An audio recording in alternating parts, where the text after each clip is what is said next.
Hello, my name is Kelly Bomar. I'm an elementary school music teacher in Catoosa County, Georgia, which is just south of Chattanooga, Tennessee.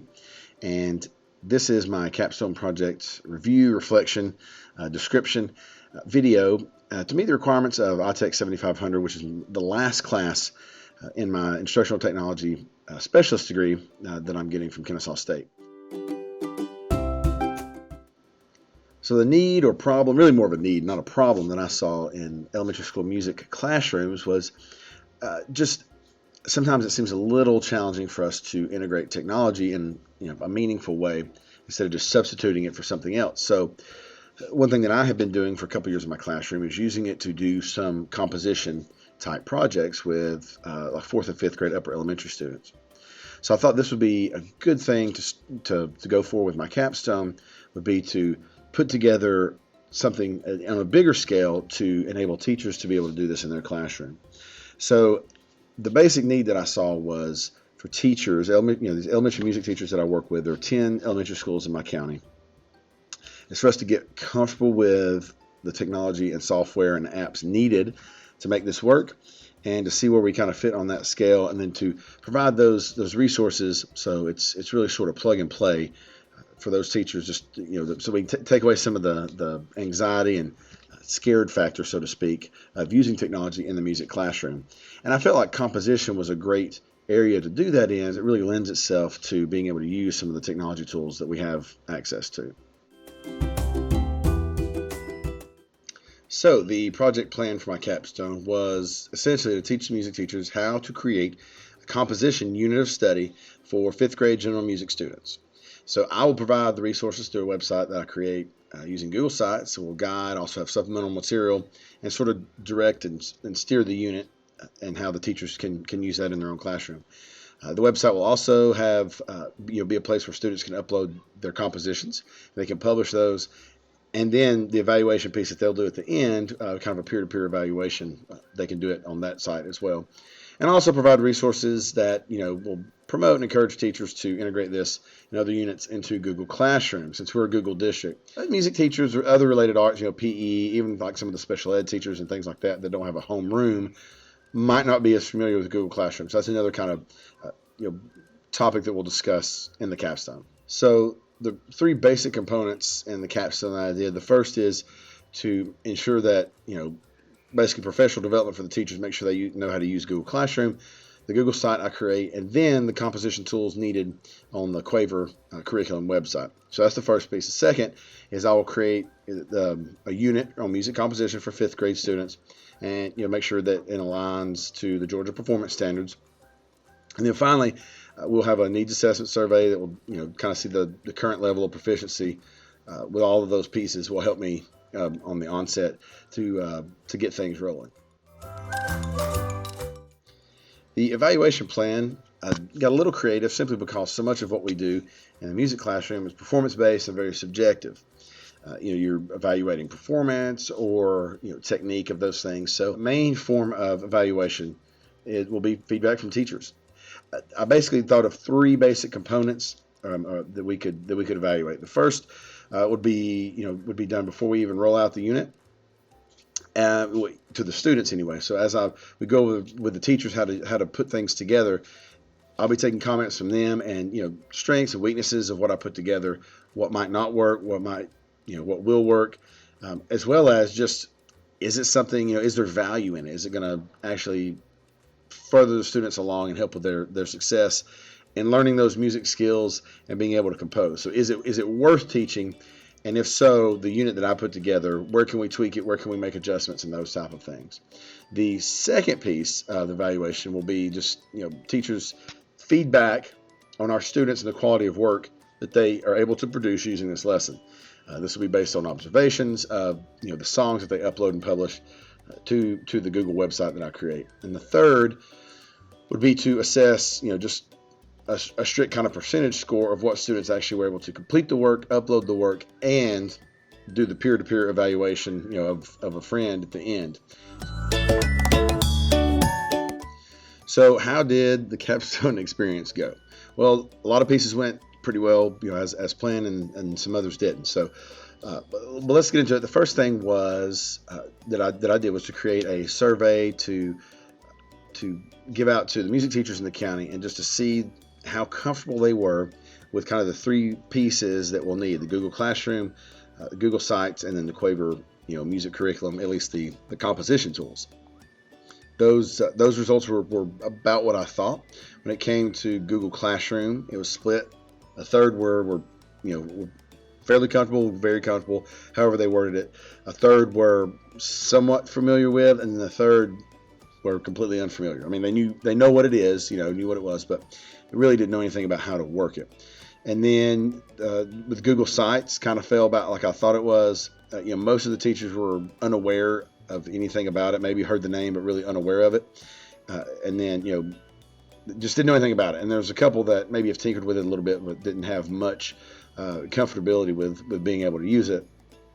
And then the Quaver music composition tools, being that almost all the schools in the county already use the Quaver music curriculum, I figured that they would be pretty comfortable with the music composition tools on there, and I was correct. So that using those tools is not going to be a huge hurdle as moving forward with the project.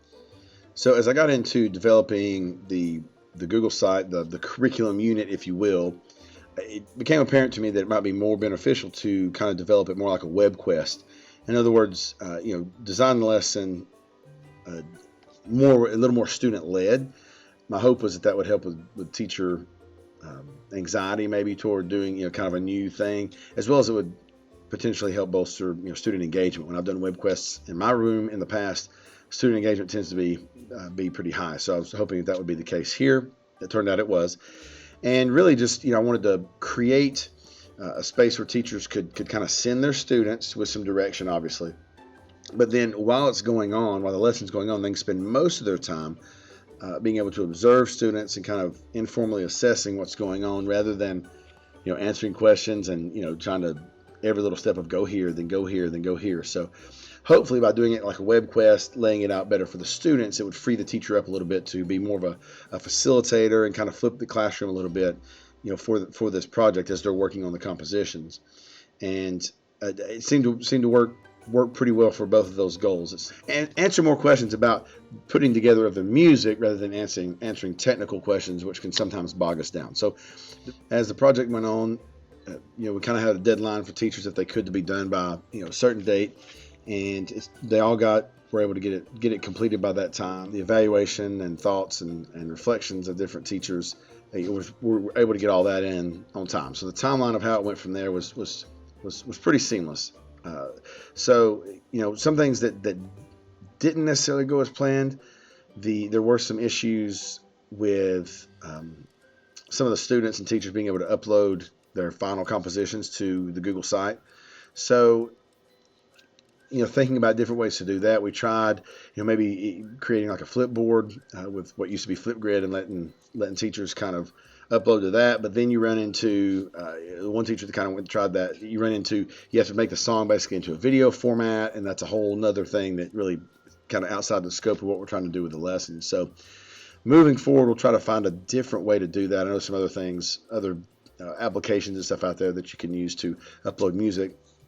So we'll be looking at those as moving forward doing this project in the future. That is something that we'll definitely look at. Those little snafus being able to upload to also affected our part of the evaluation we were hoping to do. The third piece was to see percentage of students that were able to upload and complete kind of all three steps of that. So obviously I kind of dropped that from the assessment evaluation piece of how well it went, simply because technical issues or timing issues or whatever. There's such a tremendous amount of students that were unable to get it uploaded the way that we had hoped, and likewise we're unable to do kind of the peer-to-peer evaluations. So some final thoughts, reflections about how things went.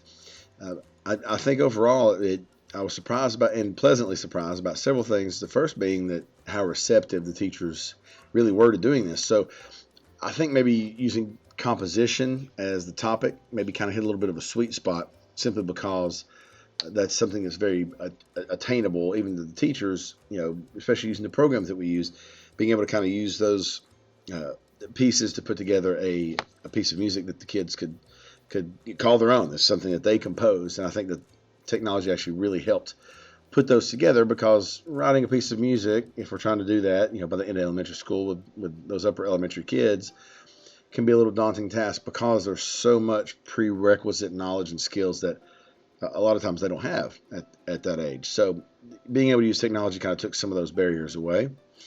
And I think that it really was able to lower some of the barriers for making sure we're inclusive of everyone, even those that have some learning challenges, because you didn't.